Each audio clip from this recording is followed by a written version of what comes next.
A new book documents the Webster Kodachrome project and the end of an era. That story next on City Corner.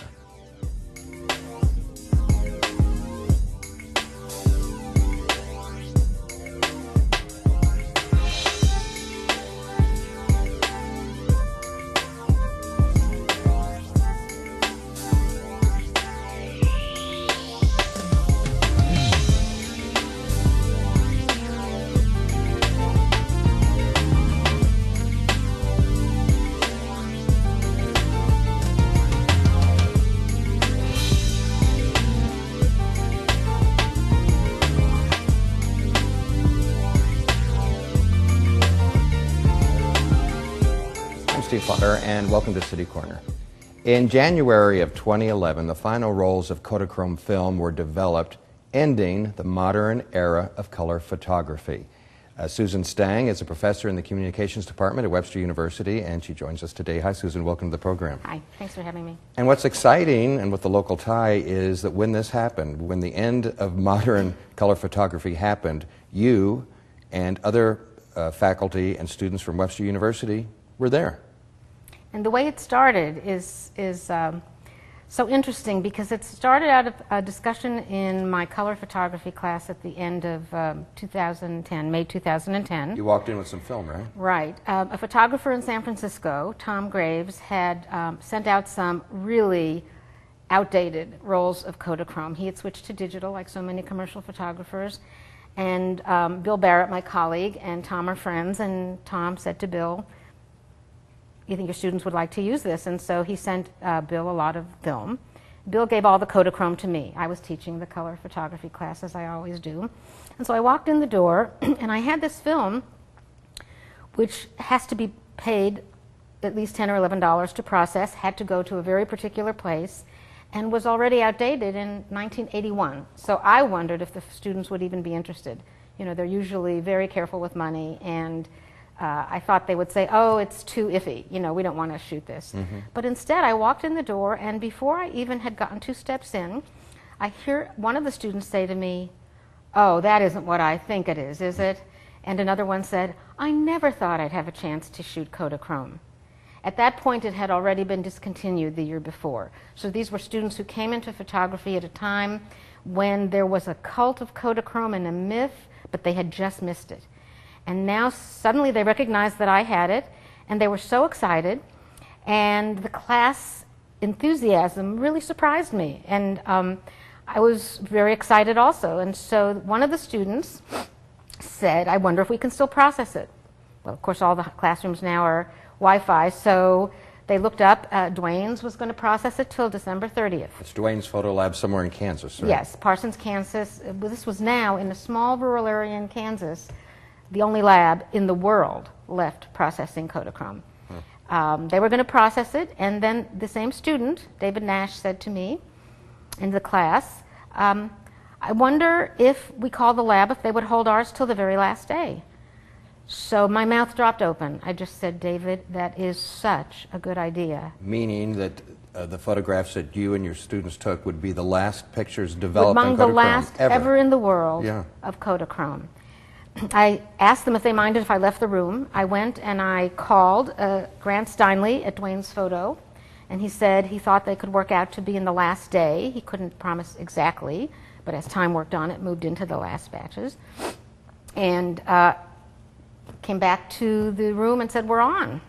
It was the second to the last day before the end of the semester. I put signs up, because at this point, if we were going to do this, it was really bigger than just my class. It needed to be open to all faculty and photo students at Webster.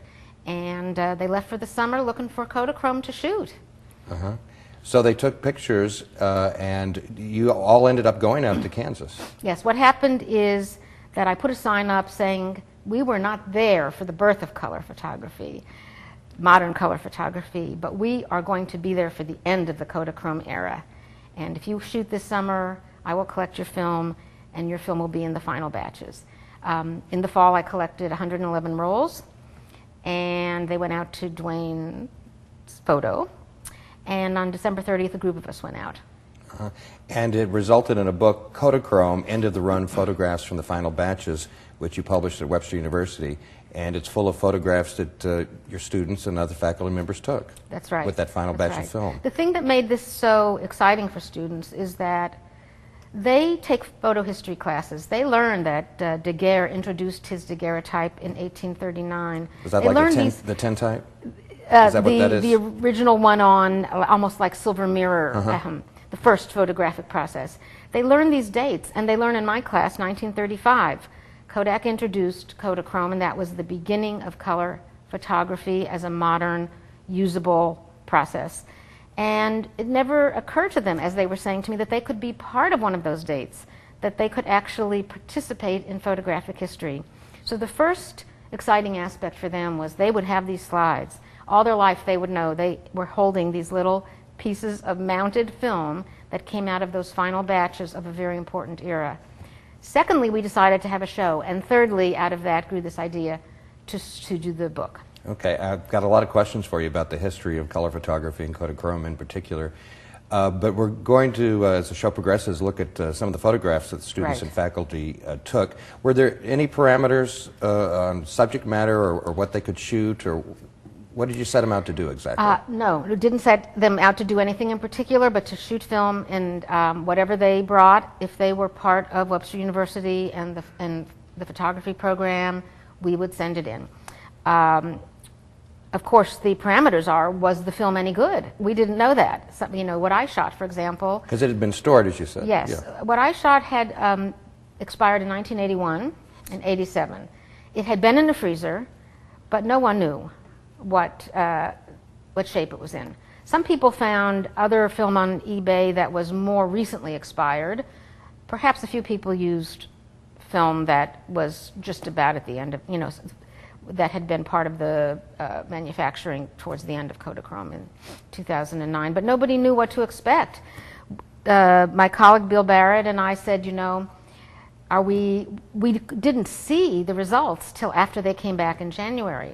The book was already in process before we ever knew what we were going to get. And I knew that there were a number of really good students who had shot a number of rolls. I knew we'd have a book, but we might have had a book of 10 photographs of 5 people. Right. But it turned out that the film had been remarkably stable and really yielded decent results. Yeah, and that was just a crap shot, for want of a better term. Well, but it's probably because it was Kodachrome. In other words, you probably couldn't have done this with any other film that had been expired that long, even in a freezer, and gotten good results. Well, why don't we begin and look at 3 images from the book. Okay. These are photographs taken by their faculty or students at Webster University with the final batch of Kodachrome film. Let's look at the first of 3 right now, and tell us a little bit about what we're seeing. Okay, this is Allison Knotts, and she photographed this at Coney Island. In October, there is a group of Webster Photo students who go to New York for a weekend in New York, and they are there to see museums and galleries and so forth. But a lot of the work in this book came from that week. They shot many of them had Kodachrome, but they saved it to that week in order to shoot it. So this was shot at Coney Island. Let's look at the next one. Ashley Lamb, a student, and this is really a delightful one. Some students, I think the idea for us was not to give people parameters, but to see when you have a group of creative people working on a point of departure, and the point of departure just simply is that they're going to shoot Kodachrome. How many different kinds of photographs? Right. So this is something that she set up herself. And one more. This is Bill Barrett, my colleague, who is also the co-editor of the book, and this is the Webster Gorlock. He's our mascot, the Webster University Gorlock in the 4th of July parade in Webster Groves. What made Kodachrome so significant? Let's have a little history if we could. Now, you say that we consider Kodachrome the beginning of color photography, although there was some sort of color photography before this. So can you explain that? That's right. There were... everyone who was working with color photography processes was trying to use 3 main colors of light, red, green, and blue, to record. So to have a full color photograph, you had to make a record of where there was red, where there was green, and where there was blue in the original scene. They were doing it by shooting it 3 times on black and white film through 3 filters, and then trying to reconstruct it later on. They always wanted to try to express the print, the negative, with the same red, green, and blue. And I can't explain that here now, but you really can't do that. Their manner of absorbing each other made that impossible. And so there were these elaborate processes where, in fact, the Lumiere brothers, very involved also with filmmaking, invented a patented process called Kodachrome, in which they found a way to dye potato starch particles, red, green, and blue, and put them on a surface and photograph through that. They're very beautiful. The Smithsonian has a gigantic collection. They're almost like impressionistic pastels. They're very beautiful. But this had to be done in such a way that no one could put a roll of color film in their camera or one sheet of color film in the back of a camera and take a photograph in the normal way that they were now used to with black and white. Now, with Kodachrome, the innovation was that the developers tried a different approach. They tried the complements of red, green, and blue, which are cyan, magenta, and yellow, to be the dyes. They can be all on one roll of film. And so now we had one roll of film. It had 3 layers on it, sensitive to all the 3 colors, but it was a frame of something that happened, shot in full color, could have been a 60th of a second, never existed before. So it's the first color film. Other than that, prior to that, it was shot with black and white film. Let's take a look at 2 more images from the book, Kodachrome, Into the Run.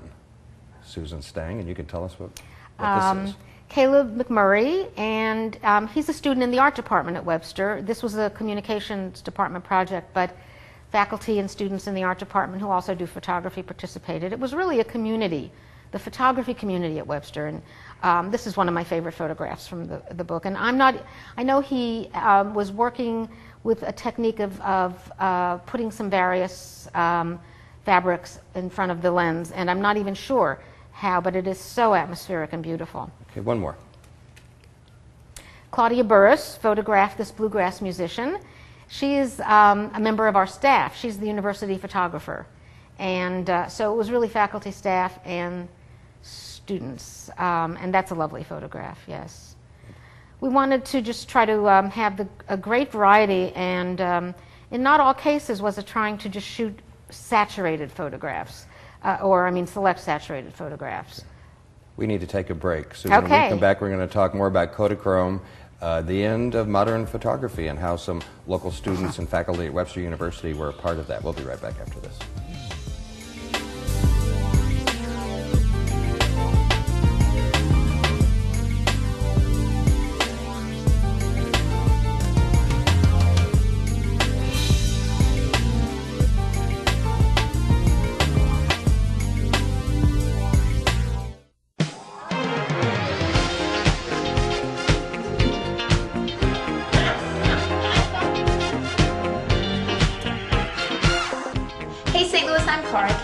Keep it right here on STL TV. Any questions? What kind of service plan does this come with? Unlimited. Can I keep my same phone number? Does it have a camera? What's the warranty? Can I put my party shuffle on this? Any questions? No. For the 10 questions everyone should know, go to ahrq.gov.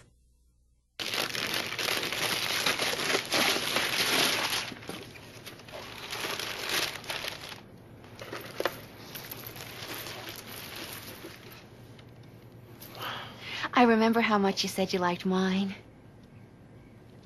Oh.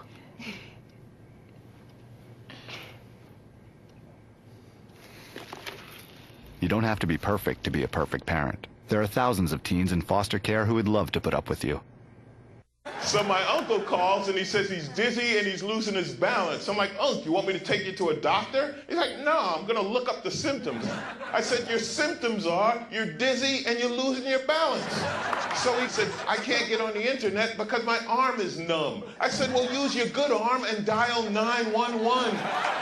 Stroke's no joke. If you or someone you love is showing symptoms of stroke, don't wait because it might be too late. Dial 911. Time lost is brain lost.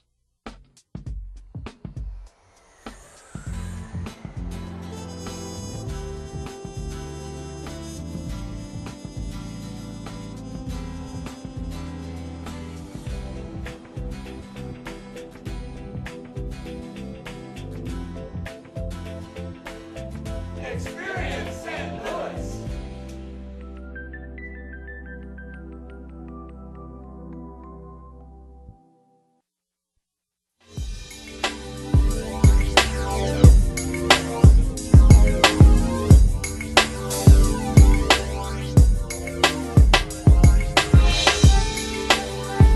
I'm Steve Potter, and welcome back to City Corner. We're talking about the end of modern color photography, the end of Kodachrome. Susan Stang is a professor in the School of Communications at Webster University. And as we were saying before, Susan, you and some of your faculty members and students took some pictures with some what had been stored Kodachrome film right before they stopped processing it. And you all went out to the one place in the world where they still process Kodachrome film in Kansas. And the pictures that you all took in that final batch ended up in a book, Kodachrome End of the Run Photographs from the Final Batches. And so really, you guys are a part of history. Yes, we are. In fact, we're on the final roll that was ever processed because Dwayne, of Dwayne's Photo, shot photographs of his family and people at the lab, and he decided to take a few of us that day. And that was the very final roll ever fed into a Kodachrome processor. When we say the end of modern color photography, it's really the end of an era that really was virtually about 95 years of the way color photography functioned. We've moved on now, and this is why Kodak probably discontinued it, where digital is beginning to move in, and therefore there is film. People listening will think, you know, there is color film and I'm still shooting it, but this was the end of an extremely important historical era. Right, and things have changed so much since like when I grew up. I mean, most people, unless you're a professional photographer, right, most people don't even have cameras. No. I mean, they're using their phones or whatever it is. That's right. And most people don't even make prints anymore. Their images are all sitting up there on their computer screens. Is that, you know, times change, but is that sad? Well, I don't think that it is sad so much in that every new set of tool brings its new possibilities. I myself wonder sometimes if 100 years from now there will be as much archival material for historians to work with because of the fact that so many images do not ever become printed and files can be corrupted. But this is something for way in the future, well beyond my worry. I think every tool is new and exciting in its own way. Let's take a look at 3 more images from the book, and these are photographs taken by Webster University staff and students with the final batch of Kodachrome film. Daniel Movitz, and he took this in Tuscany. We take students the week in New York in the fall, and then there's a week in May, a 2-week class in Tuscany, which is taught by an Italian photographer. I used to go all the time, but it's taught by an Italian photographer now, and this was shot during that period. Beautiful color. Let's see the next one. Oh, yes. David Nash is actually the photographer, and he's the student who said in that class, gee, I wonder if they would hold our film to the final batches. And it was a great idea. I wonder if that's a St. Louis hen, because you know you can raise them in the city of St. Louis. Yeah, I know, but I think it's Florida or something like that. Let's see one more.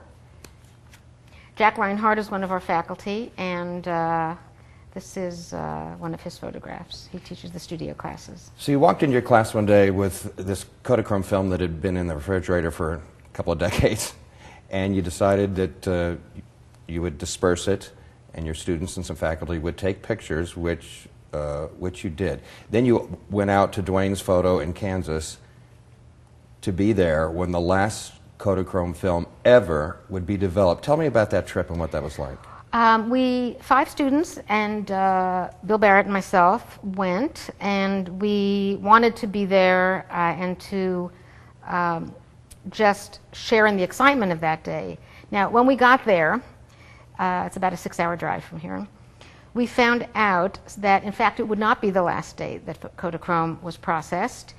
What had happened is that so many thousands and thousands of rolls, I would have to be Grant or Dwayne Steinley to be accurate about this, but I would suspect somewhere between 10 and 15,000 rolls arrived in the final 4 to 5 days. Wow. They were overwhelmed. There were FedEx trucks and UPS trucks pulling up, unloading.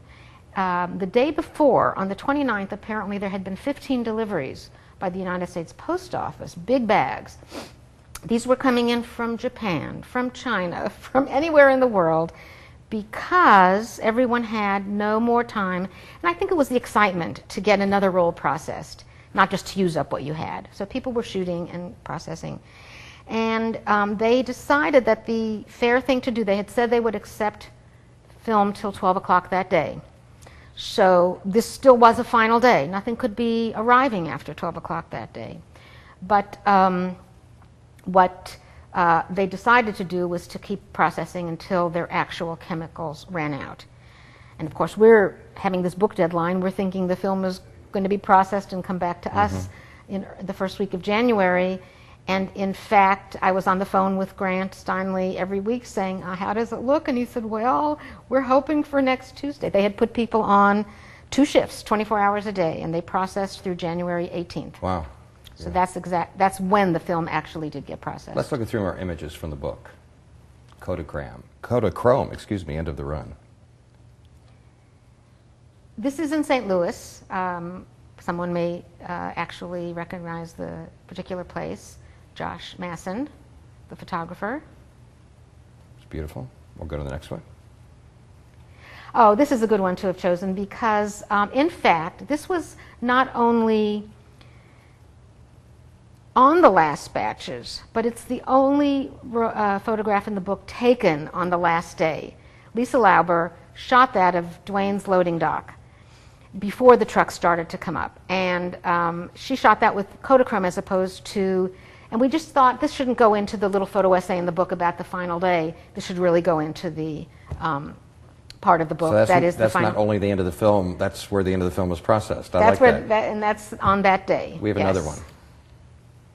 Robin Asner is a professor in the art department, and she had a grandmother who used to do various alternative processes, and she thought to do something historical, she would take photographs of something historical, so she made a little installation of these 6 photographs of her grandmother by her grandmother. Well, Susan, we've seen some great photographs with some great colors, not that last one particularly. Yes, that's right. Yeah, exactly. But the other ones, what made Kodachrome so great?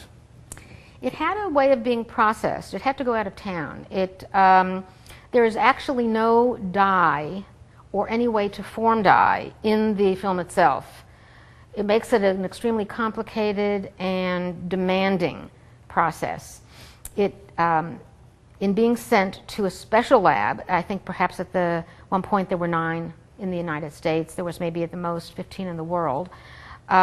Places that could process Kodachrome. And Kodak used to run them themselves. The dye has to be fused on. This means 2 things, that the dye is much more stable and saturated, and it means that there's no residual things in the film to degenerate over time. So it really, physically, is a different beast than any other color film to follow. It used cyan, magenta, and yellow. That was the big breakthrough, but it had this way of processing, which advantage was incredible quality and archival quality also. It would not fade, but it also had the disadvantage of needing to be waited for, and even then, nobody wants to wait. So little by little, all the other films use cyan, magenta, and yellow, but they can be processed in town. I host a radio program, as you know, on St. Louis Public Radio, Cityscape, on Fridays. And earlier this year, you were on that program along with Bill Barrett and another gentleman who was the photo editor of Time magazine, and he was fascinating and, of course, was very interested in this, too. Yes. Arnold Drapkin came in. He wrote one of the essays for the book, and he was talking about the period of time and from the perspective of a photo editor.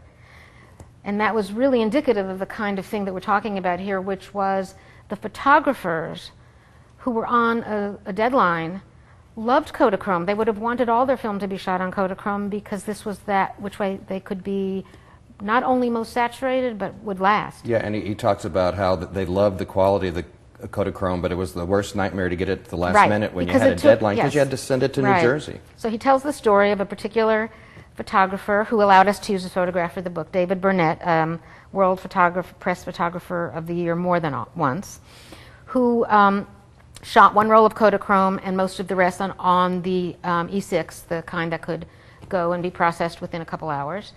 And if an editor opened something and it was all Kodachrome and they had a deadline, they would be stuck.